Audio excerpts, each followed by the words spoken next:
Welcome to Trekkie and Beyond, a Star Trek podcast. I'm Moneca. And I'm Andrea.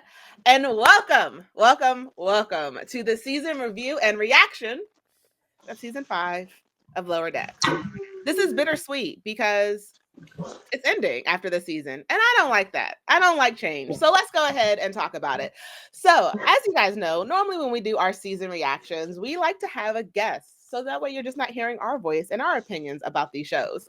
So today we have an amazing guest with us, and I want you all to welcome Vortex. Hi, my name is Vortex. I'm a mixed media artist right here in Baltimore City. My medium is glow in the dark. I love making things glow in the dark, like clothing, art, and jewelry.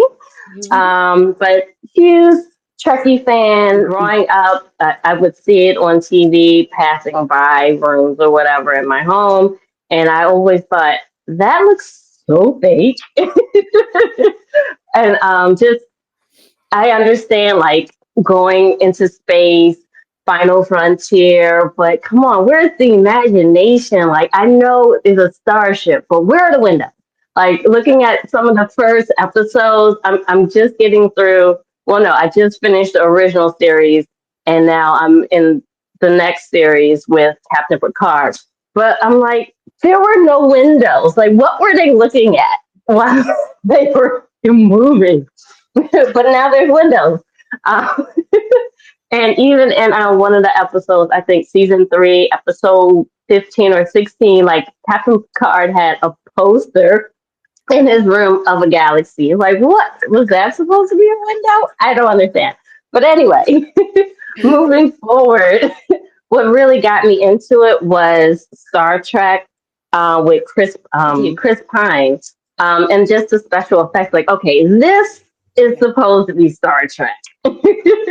So from there, Discovery, and then just how they laid out the episodes, like, okay, wait a minute, I'm missing a lot of context. So that's what made me start watching from the very beginning. It's like, okay, now I can piece everything together. And I just have to say, I also sort of my Star Trek love reemerged with the movie with Chris Pine and with Spock. Whew, Yeah. that's pop. That's pop. Well, thank you for joining us today. And so let's go ahead and get into our season reactions of season 5 of Lower Decks. So Moneca, I'm going to throw it to you. What is your reaction to this series? First of all, I would like to state that I'm so excited to have Vortex on this call today.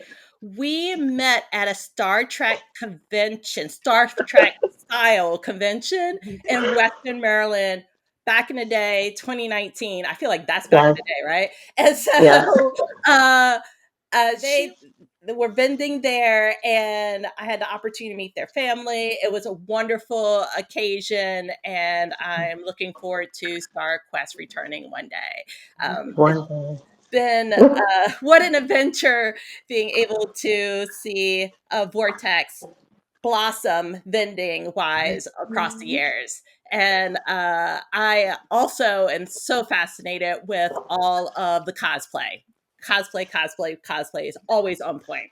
And so that takes me to Lower Decks, in which there's theoretics there that's amazing to me. And in this season, we're able to venture to missions and other types of scenes and characters that new to me, and that those that I've known in the past that have grown. And I love the excellent writing. I love all the twists and turns. The metaverse space adventures intriguing. There's so much depth there that I feel like, whoa, like Vortex, I need more. Like I need more backstory to help fill in the gaps there. Cause I know that I'm probably laughing at maybe a third of the jokes that I should be laughing at. But I'm able though to appreciate it though. It's not just for the veterans in Star Trek. It's still accessible for newbies as well. So I like that. And while they're telling the story, I was like, where are they going with Oli? Where is this? Like they're introducing a new character in the last season. close to the Mhm. end, where are they going? And wow, did Oli have a powerful move, right? And integration into that. So that was interesting to me. Starbase 80, I want more of that. Mhm. Um, Yeah. lots of advances. I'll dive in deeper into Pacific characters and my most memorable moments coming up.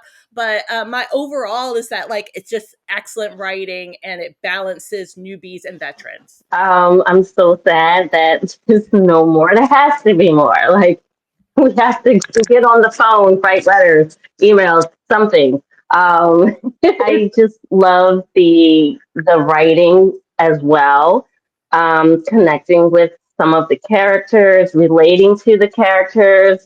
Um, Starbase 80 has always fascinated me. It's just an overall great show. Character building on point. I need more of it. So many things unanswered. I can definitely agree with that because I also feel really bittersweet about the ending of season 5. I'm not ready for the show to be over. I Yeah. understand the reasoning technically behind it, but that doesn't mean I agree with it.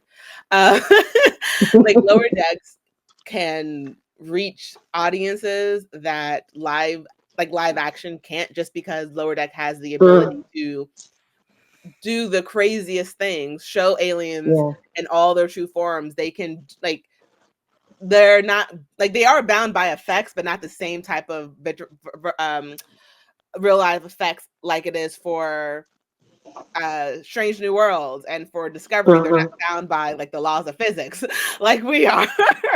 And so they're able to show so much more of this universe that I never thought could be seen this way, just because every iteration of Star Trek before has been live action for the most part. There has been some like old animated ones from like very in the past, but like compared to what they do now in animation, like those might as well just be Right. live action. So like it opens up Star Trek for a lot of people. I know a lot of people just love the funny, the whimsicalness of it. It wasn't taking itself too seriously. It was Hmm. just people who loved Starfleet and were doing these crazy missions, and you're learning about the lower deck people and how they're just like you and me. Um, so I'm upset. I'm upset that the show is over. I am so my reaction is why? And then also my reaction is throwing out there, hey, if anyone is following a prime directive in this real life world, forget it. Show us space. I want to go to space. I want to be in this world. But I am sad to see it go, but I'm happy it'll forever exist somewhere. So maybe in the future we'll all be Beckett's in our own way. But Agreed. thank you. So moving on from our reactions, let's get into the meat of this episode. What we all love to talk about. Things we loved, things we hated. Memorable moments. They could be good, they could be bad, but it's the thing that stood out to you most from this season.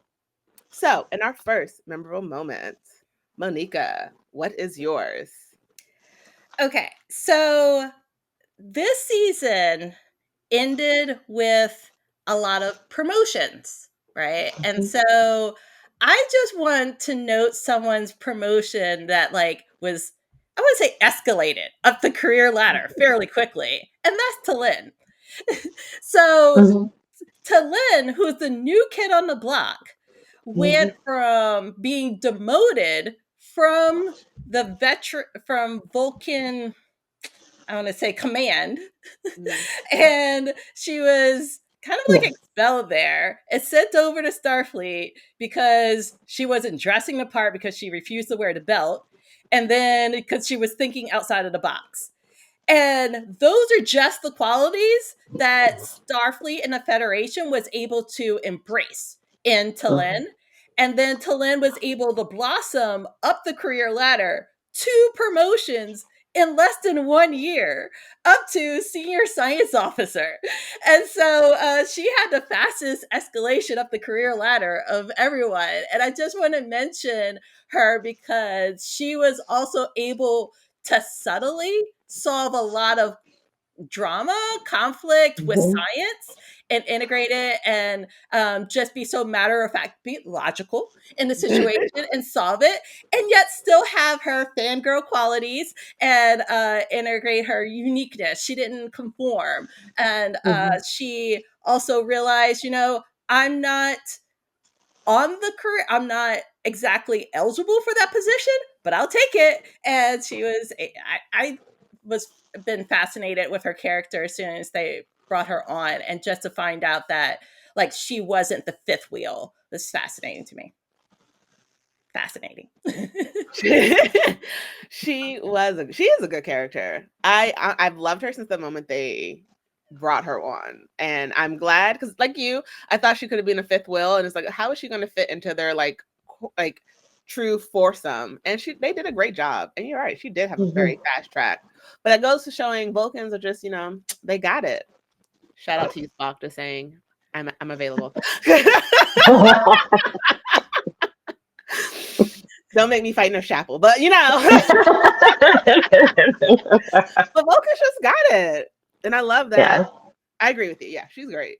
And also in the one of the episodes, she was able to build a windmill. She was able to create a produce farm, hair product line. She helped them to, I think, establish some foundation so that they could live what they thought was just going to be like a few moments there, but for a full year on that planet in that away mission. Yes, that was my favorite episode 7, Fully Dilated, I think it's called. And with the parallel universe, purple Enterprise with the purple Data. And I agree with Moneca, just how Thailand was able to adapt. But also, she's not able to pick up certain cues, which is fine. But at least her her shipmates are able to like, hey, this is what's going on. Well, most of them anyway. Anyway. But yeah, hey, this is what's going on. Like, oh, well, let me adapt to what I need to do. But at the same time, like she's just able to just chime in like, okay, we need produce. How can we make this better? And oh, well, from the produce, I was able to do X, Y, Z and make everyone else's lives better and make money at the same time. So win situation. I mean, my favorite color is purple as well. But now I'm like, wait a minute, why was the ship purple? What made it purple? Was it just the dimension? Is that the materials that's available in that dimension? Like, yeah, more unanswered questions. So. Yeah, it was fascinating for me because she was able to just take charge without like direct orders what exactly to do regarding that. And then also they were able to integrate Data nicely into this, and we didn't need to see all of Data for that character to resonate with us, right? And that for that acting to be nostalgic. All we needed was the head, and it conveyed the message instantly, and to the point in which it completely distracted Tilly from everything else. Everything else. And she tried to cheat. She did. She was losing a one-sided battle. So sad. Yeah. I'm gonna do my favorite character of season 5. And I'm picking this person because over the last 4 seasons, we've seen so many ups and downs with this character. And to a point where it's just like, what is are they ever going to learn a lesson, and is it going to stick? And this season it's stuck. And that is why Beckett is my favorite character of season 5, because in the past 4 seasons, she always had her come to Jesus moment and then immediately reverted back to whatever self-sabotage person she was. And in this season, while she was still her crazy self, Starfleet was always the forefront of her mind, of like the betterment of her team. When they were stuck on Starbase 80, she was like, I need to get off the Starbase, because she didn't want her team or her to revert back to their old selves. We see the version of her when she's the captain. She's like, I love my crew. I'm never going to be this person. Like when she sees that version of herself. When I think it was like episode 4, Farewell to Farms when she was on Yes. the Klingon planet, and everything she was doing was helping her friend. And then also, like, she did what she would have hated someone else doing, having a underlining reason to helping her. It's like, hey, well, if you're a captain, you can give us permission to study this star for Starfleet. In this season, we really got to see her grow up. Like, she still had her moments of like craziness, but none of it was self-sabotage to like get demoted. It was, I'm going crazy because I don't want us to fall into the Starbase 80 trap. Or hey, like, oh, she reminds, like, when she met Ollie, like, oh, she reminds me of myself, and she was trying to like help her not to go through the same things that she went through. And so for me, Beckett was my favorite character of the season because her come to Jesus moment from season 4 stuck. And even though she wasn't perfect, even though she still made mistakes, even though she was still Beckett, she was going on the right track now. She finally like went to therapy and dealt with her trauma. And she was healed from it. Like, she wasn't perfect, but this season we didn't see her revert back to season 4 or season 1 or season 2 or 3 version of herself. She was like, I am fully in Starfleet. And even when she threw a tantrum privately behind closed doors. Right. So she was like, I can deal with my emotions without trying to sabotage my mom's promotion. Like, my mom got promoted. I'm so proud of her. I'm so happy. I'm angry, actually, because I'm mad that she's leaving. I don't like change, but it's okay. It's okay. It's okay. She and my dad are together. And it's like, thank you, Beckett, for growing up. Fine. Thank you for allowing her to grow up. Because there were moments I was just like, Beckett, I know I'm not put together, but I need you to be a little bit more put together. And she did it this season, and I love it. And I'm mad that we finally get her on this track and it's over. And I'm sad about that. I feel as though in the episode Fully Dilated, she didn't really help the mission a lot. No. Because she was into like a side quest. And although I know that her character has come a long way, and I'm very proud of her, I was like, focus. And when Talyn asked Mariner to help with the produce stand, help them sell produce because they're in need of money, she was like, oh no, I need to put out this fire. And then she took the grape, I think, and put out the fire, and that was their eternal flame. Their flame. Right. And then there was something else that she went to prison twice in that 1 year that they were on the planet. So if they needed to escape, it was hard. But that was just the one exception to the rule. But we were just talking about I don't necessarily agree with that, because she didn't do it. She wasn't doing it to sabotage anything. She was she thought she was saving them by putting out a fire. She didn't realize it was their eternal fire.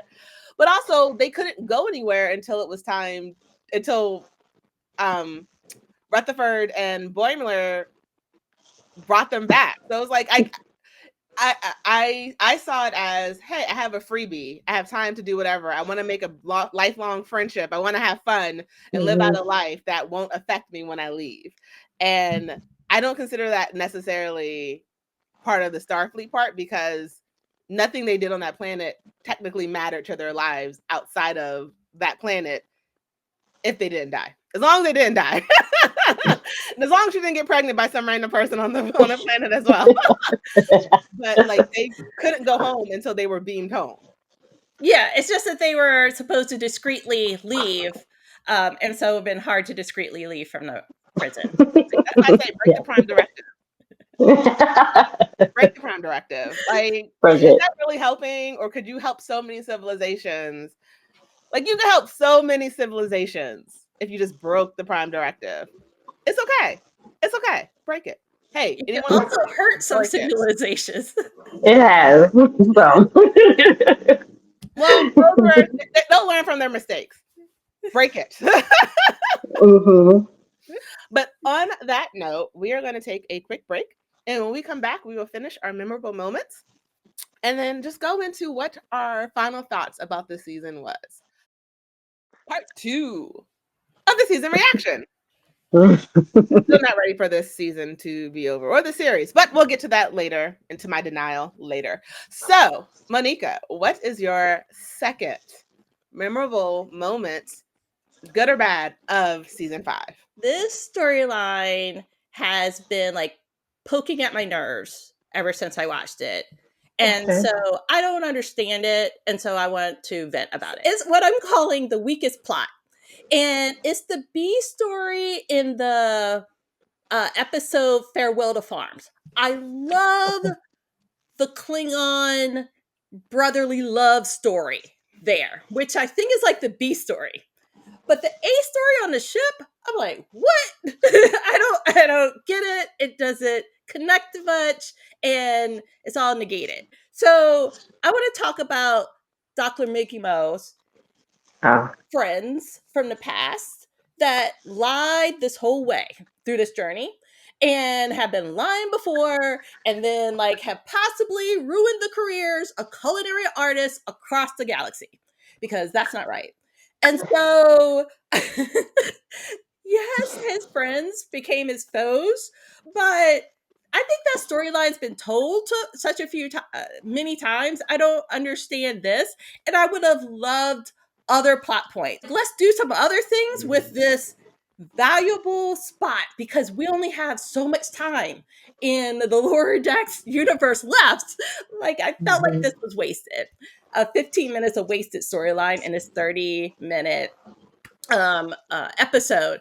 And so the Dr. Miglimo's friends were snobby. They had attitudes. They were rude to the crew, including Captain Freeman. Didn't think anything was enough for them. They were, of course, as I mentioned, lying and about their food reviews. And in the end, they didn't have taste buds. They couldn't even tell if the food was good or bad. So they've been lying this whole time. And I don't think flavor prison is a harsh enough penalty for these two individuals. And I just want to put that out on the table. So I will say, I forgot that was a storyline.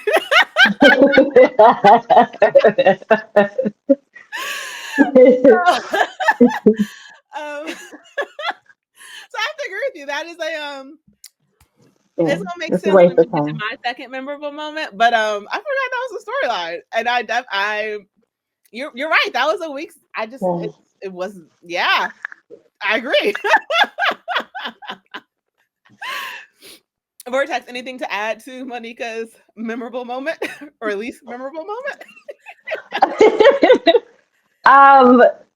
Wow. Yeah, that was a weak plot, and I'm trying to find the silver lining in that. I mean, I guess Dr. Miglimo got some props for,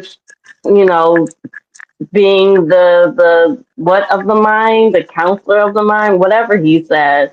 I guess he needed a boost himself as a counselor. I don't know, but now he's kind of like a forgotten character. I don't know. Yeah, it did not make sense at all. It needed more substance, definitely.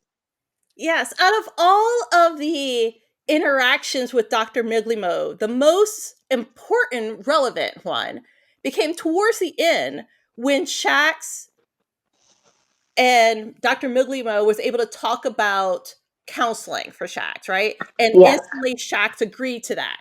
That was great. That's enough, I think. We don't see Dr. Miglimo on the bridge a lot. And I could have done without this story, and I would have loved a whole lot more Ryan. Yeah. Agreed. No, wait, was the baby mentioned before or after this episode? Before. I think before. Okay. Yeah, definitely more baby. Well, thank you for the bad, Moneca. Memorable, back to Starbase 80. It just fascinates me. But this one, like, they had the food stands instead of replicators, and the whole arcade except for the holodeck. So it was a little nostalgia for me. What do we have now? PS5 versus Atari, I guess. That would be my reference right there. The vintage clothing, that was hilarious. Like, how did you create the clothes, like we just recycle them. So they have what they need. They're definitely scrappy survivors. Um, but they Starbase 80 proved that they didn't need all the bells and whistles to get the job done. Mhm. So yeah. I like Starbase 80. It was nice to finally see it after everyone like talked about it and hinted at it for like 5 seasons. The Yeah. 4 seasons before, and to actually see what they're talking about, and it's like how crafty the people are on Starbase 80 to get stuff done. It's like they have to learn to like read through the lines. The only thing we ever saw was them trying to find a bat and kill a bat, and it's like, Right. where, like that's the only thing we ever saw so far. And then we didn't even get to see Beckett on Starbase 80 while she was there before she left Starfleet. So you're right, Mhm. it was great seeing that version of a Starbase. It was very interesting. And it still works. Well, okay. Well, then I will go into my second memorable moment. And so mine is one, I guess, I don't know if I want to call it my favorite episode because I don't really know if I like every episode more than another, but this Mhm. one was one of the ones I enjoyed more. And this is why it's really funny that I forgot about that Dr. Miggly Mo plot line because it's Farewell to Farms. And I completely forgot about the subplot. On the ship. Like I only remembered them being on the Klingon planet. And I love that there's this sort of like reminded me of episode 1 of season 1 Mm. of Lower Decks when Beckett was like bringing Boimler under her wing for the first time, and like they were going crazy on that planet. It reminded me of that version of her, except she wasn't like trying to sabotage Maha. She was trying to help him, and she was like pulling him into all of these things and all of these like hijinks, and then almost like fighting to the putting her life at risk to help him get a captaincy back. And even though she was doing it for her own reasons to help Starfleet study a star farther off, it reminded me of season 1 hijinks of Beckett just sort of being Beckett, and instead of being chaos for bad, she's being chaos for good in the eyes of Starfleet. And I just enjoyed that part, and it made me realize, okay, this version of her is staying. This version, like she's still chaos personified, but she's good chaos. She's trying to focus her chaos to improve the lives of others around her. And I so enjoyed that plot line, and I completely forgot about the other one. And I just found that hilarious.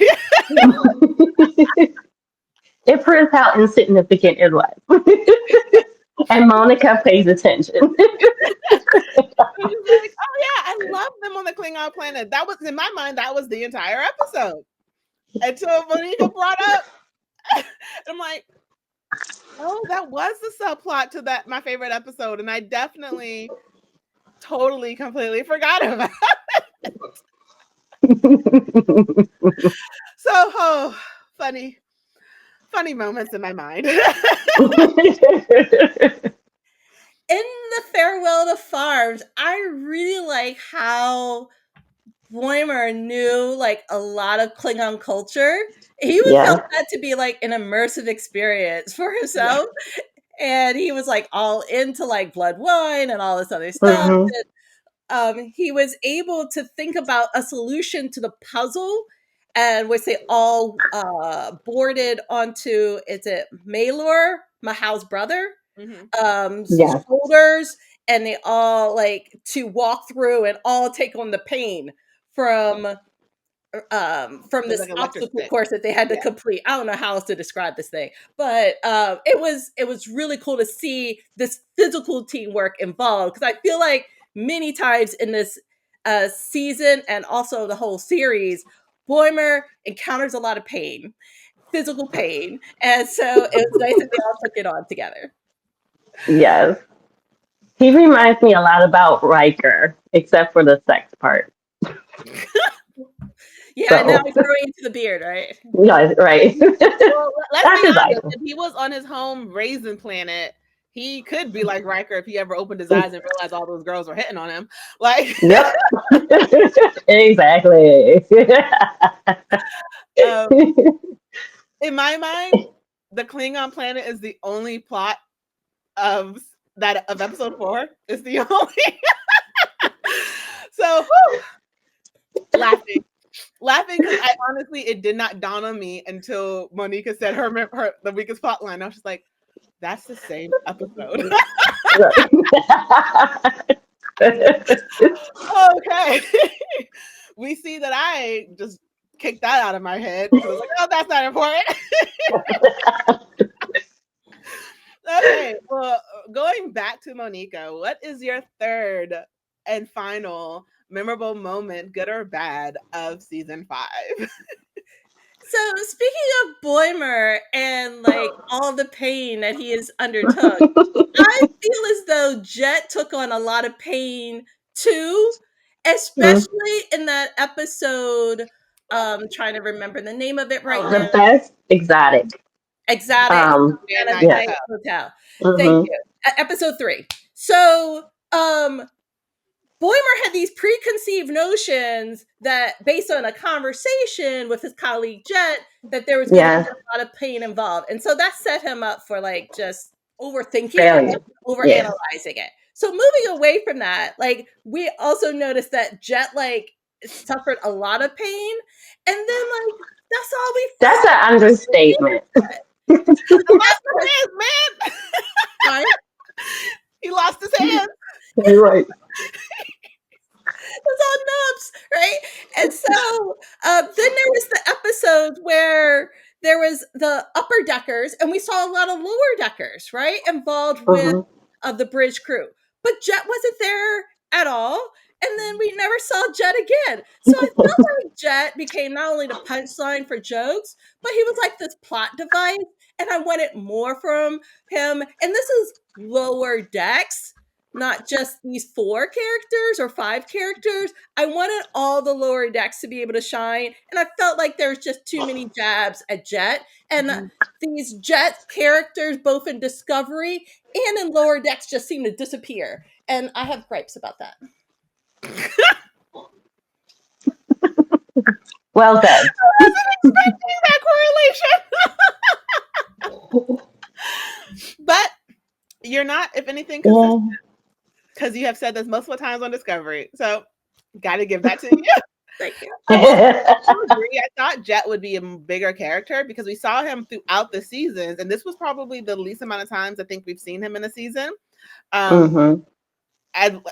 saw him starting season 2 when Boimler was away. And he was like basically in Boimler's role. And that is very interesting. You're right. Yeah, we haven't seen Jet, and he was a fun character. He was even a like romantic rival in Boimler's mind in one episode. So yeah. I have I don't like it when some characters are used just to advance other characters, and so like Boimler will look good for his boss and get promoted. I feel like Jet took a lot of brunt of this. like I was Ransom playing with him this whole time. Limbs were lost. Limbs were lost. I lost my hand. Okay. Oh my god. Well, what is your third and final memorable moment? Good or bad of season 5? Well, now I'm like, was it good or was it bad? I feel like I need to rewatch stuff again. Say Shades of Green, episode 2.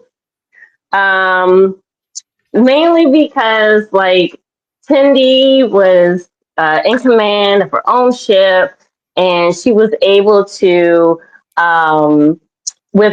she had 3 women with her, and she was able to get them to not kill but subdue. And they were still able to be there themselves. And some of them were really creative and found that they were artsy as well. But they could still get the job done without using knives to kill people, even though there's knives in every room of the castle with her sister. But I also love the fact that her sister showed her softer side. I don't know if came up because she is becoming a mother now, or it was always inside of her because she loved her sister, and she wanted to protect her. Like that's just sisterly love. Like come on. It was nice to see their relationship. Yeah. Because Tindy always feels a way about her background, and it's nice to see her on her planet with other people who don't necessarily feel the same way as Tindy and love her and like, hey, I'm proud. I'm Orion and proud. Let's rob this. Yeah. Like Green Orions and proud. I did like seeing Tindy be more comfortable with herself, with her people, and I did love that. Yes, and her parents were supportive. Even when they lost everything. It was like, oh, Yes. it'd be great not to be assassinated anymore. Not to have those assassination attempts anymore.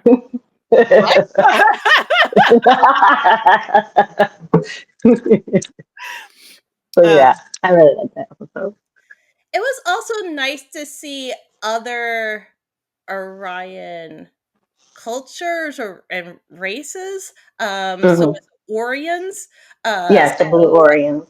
Right, to see a battle between the two, not just with like humans and like Earth or Starfleet, but to see their ways of ending debates, right? So pirate voyage and the obstacle courses along the way. Yeah. On that note, I'm going to go into my final memorable moments. And my third one was hard. I couldn't really figure out what I wanted to land on.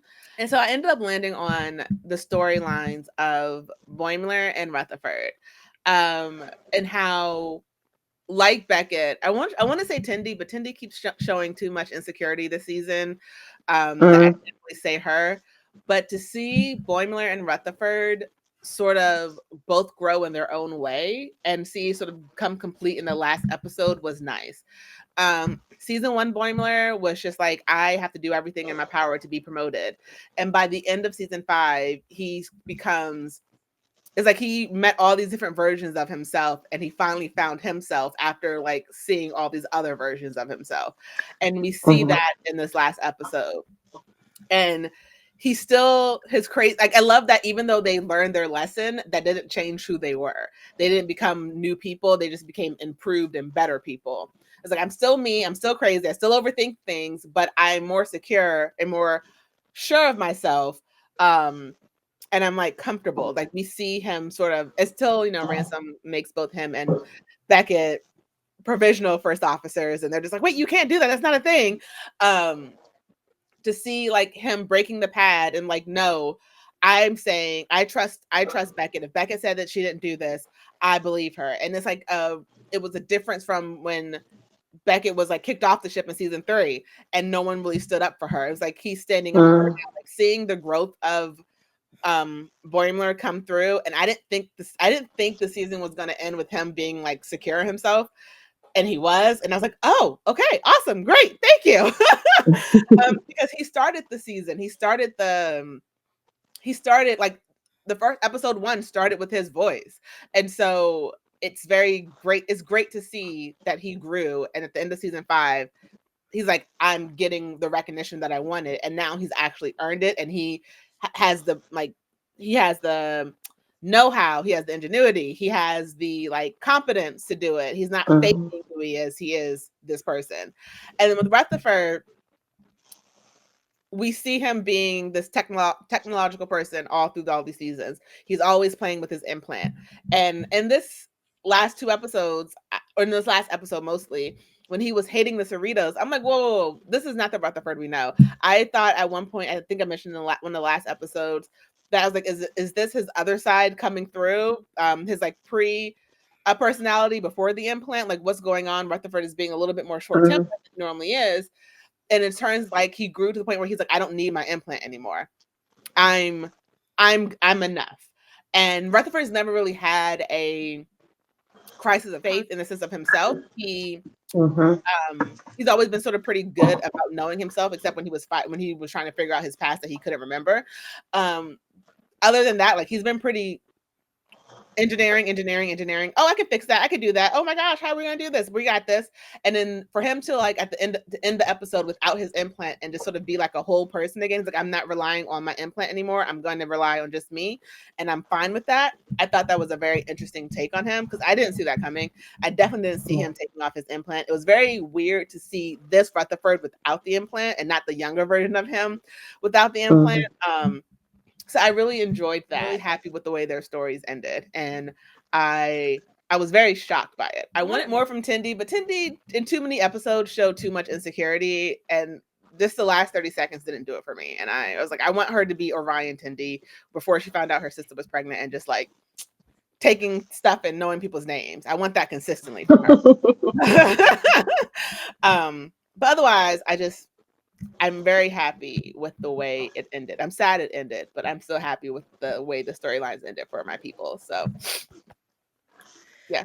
Yeah, and with Rutherford, the episode where they meet their other selves in another dimension, and the other Rutherford is like all decked out in all these cybertronic things.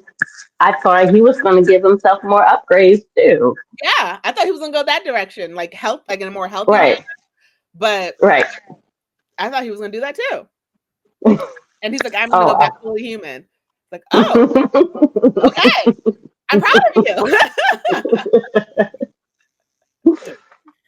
I like the fact that the showrunners showed in the very beginning of the season that Rutherford, along with many of the other crew members, missed Tendi. But you could tell he missed Tendi a lot.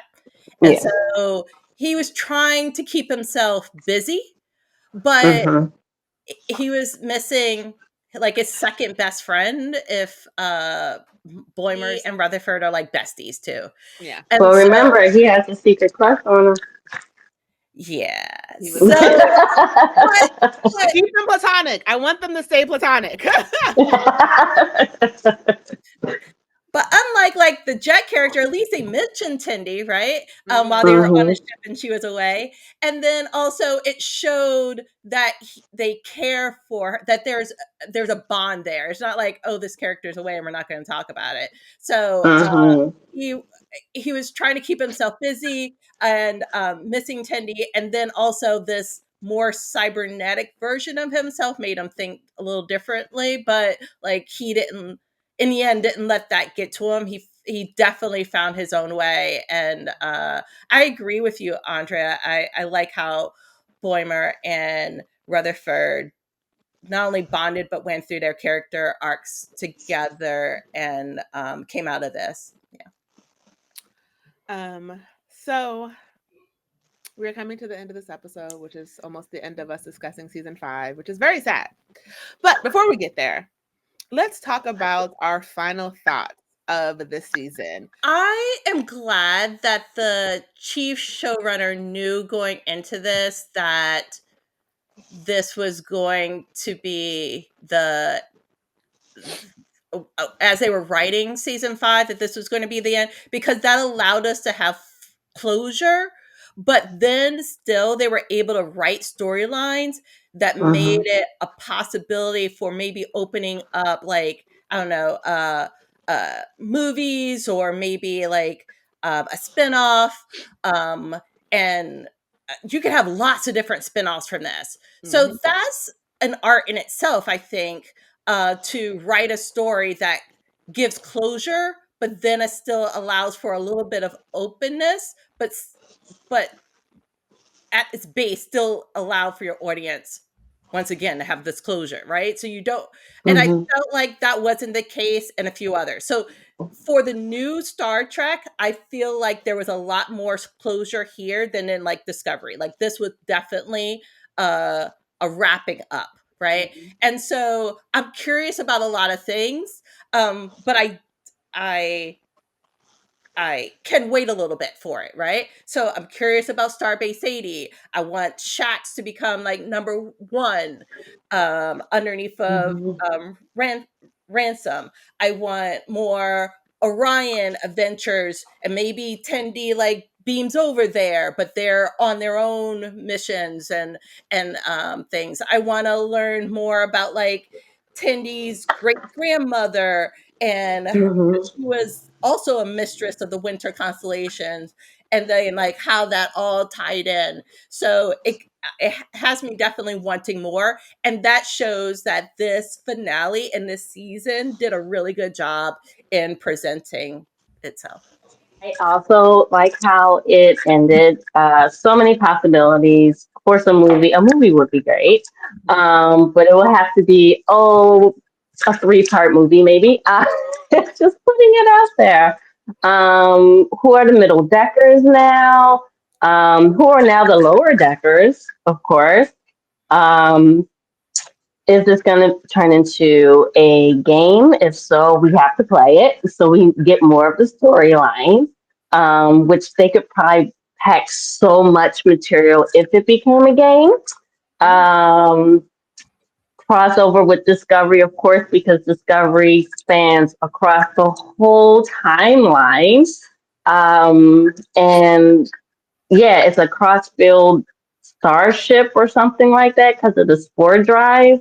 So that would be, I think, should be integrated into lower decks, or they're now middle deckers. um, so yeah, definitely a game.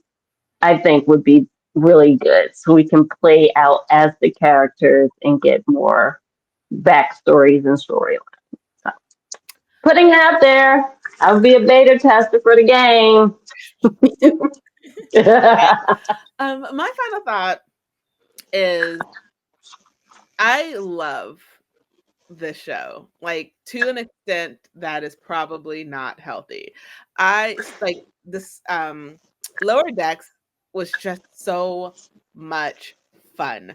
And it, like, some other Star Trek shows are good, and there's some episodes where it's just like, I just can't. Come on, like, stop with this forced emotion. Mhm. Like, I just get it together. But like, there were episodes where I felt like that with Lower Decks, but for the most part, I just loved this show. It was just, I could sit in front of it, enjoy it, laugh, watch it multiple times, catch things I didn't get, catch little snippets. But seeing people enjoy Starfleet from the mindset of someone who is like a cog in the wheel was so refreshing.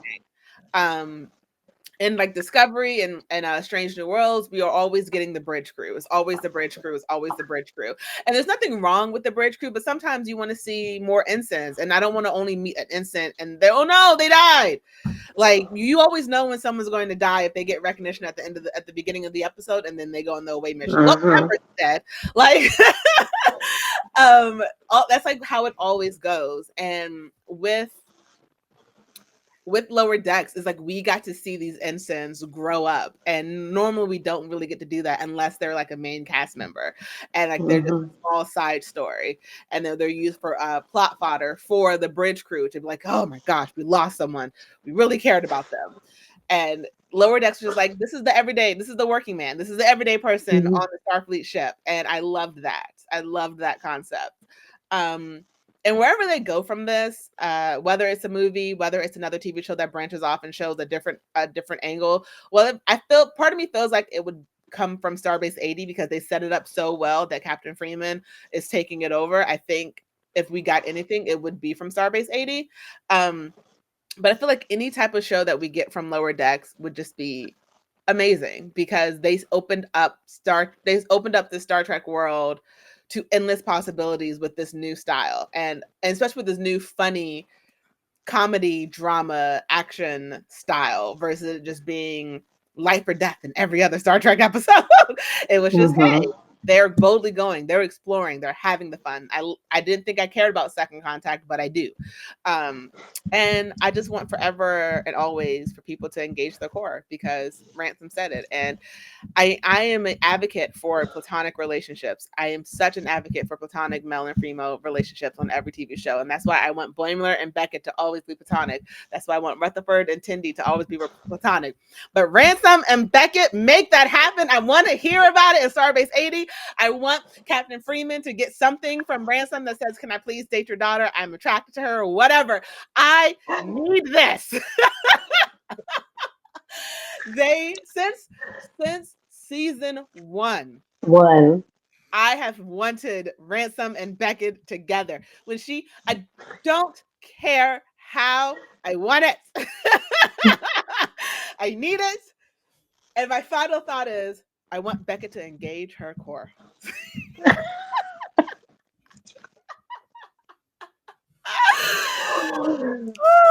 Oh, So we need fan fiction for the fan fiction. Because Yes. this is fan fiction, right? I need the fan fiction of Ransom and Beckett, please. I am Andrea Rose. Find me. Send them to me. Anything else that you guys would like to add before we end this episode? It has been great. a pleasure to Yeah, have it's been a discussion pleasure. with you, Vortex. And Oh, thank you. And Vortex? just putting it out there, Black families, nucleus, thumbs up, great model. Yes. And they stayed together and he worked it out. And he came to her. And no one died. Yes, he came to her and no one died. Just right. Well, as always, I'm Andrea. And I'm Moneca. And I'm Vortex. Prosper.